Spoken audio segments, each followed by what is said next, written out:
This is a video on the purpose of Gari. If the main purpose of Vortex is to inform, instruct, persuade, or entertain, then I would say we could all agree that Gari's aim is to persuade.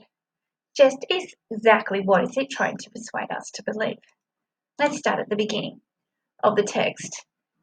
Let's help destroy one of Australia's first fake news stories and return an island to its true name. The film is very upfront in its twofold purpose. It represents the context of the Butchulla people in the past, present, and the future. But before we can understand everything about this, we need to understand a little bit more about Eliza. Because it's important to know how much impact her story had on the collective conscious of Australia. This is Eliza's story. This is some of the representations we can see of Eliza over the last 200 years. After Eliza was rescued from the island, she was taken to Sydney and her story appeared in newspapers. The story, which was sensationalised particularly, concentrated on the report that Fraser's clothes had been taken and that there was violence committed against her. Later, author Charlotte Brown wrote a shortened account of her story as a warning to young children called A Mother's Offering to Her Children. And you can see that in this top left-hand corner. And she was the first of many authors, composers, painters, and directors who've been captivated by the Fraser story.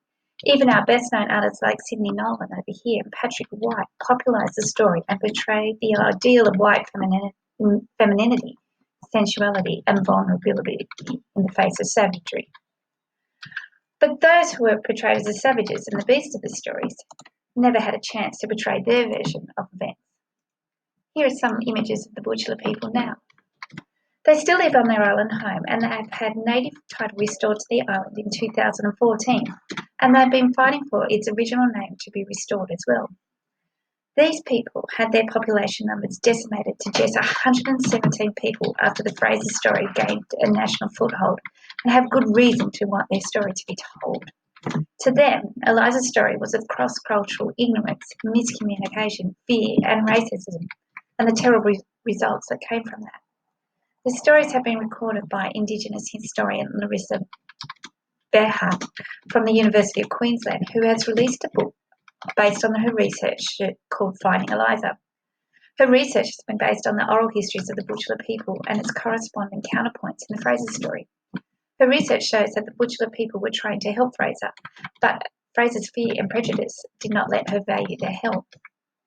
Much of the documentary continues to challenge the dominant Fraser story through symbolism, colour, emotive language and music to overturn the Fraser narrative through its unsympathetic portrayal of Fraser compared to the natural and therefore harmonious removal of her words to return to the Butchulla perspective. However, near the end of the document, the purpose widens to challenge all perceptions and characteristics of the Aboriginal people that were represented through Fraser's words.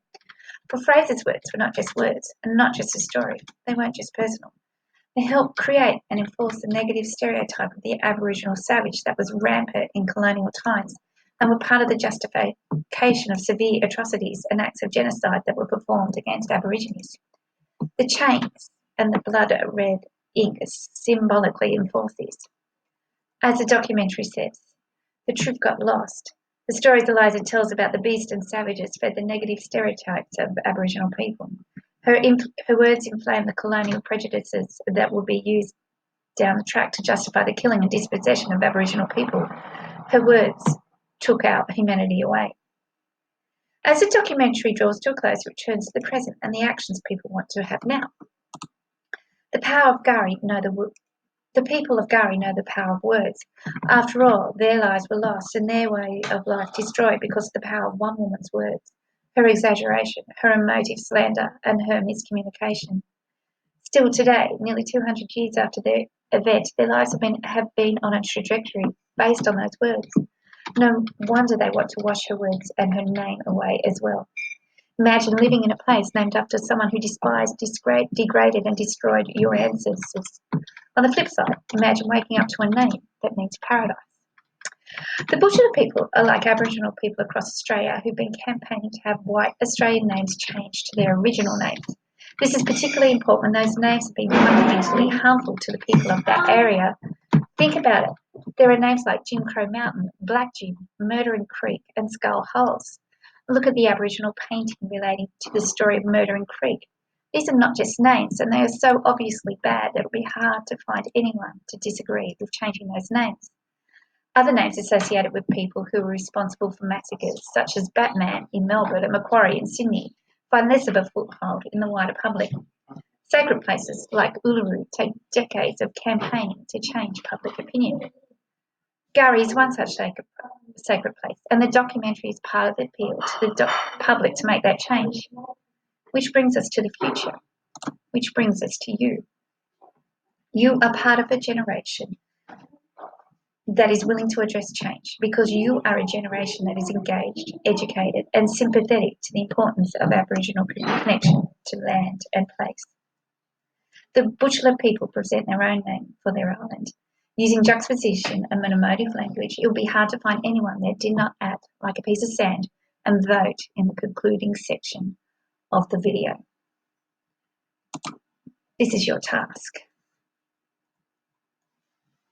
You have to find particular quotes, images, or technique that reflect those two purposes: to counteract Eliza Fraser's experience and to persuade people to change the name of Fraser Island to Gari. Once you've found a quote, image, or technique, then you need to explain the effect of it on the responders. Thank you, Year 11.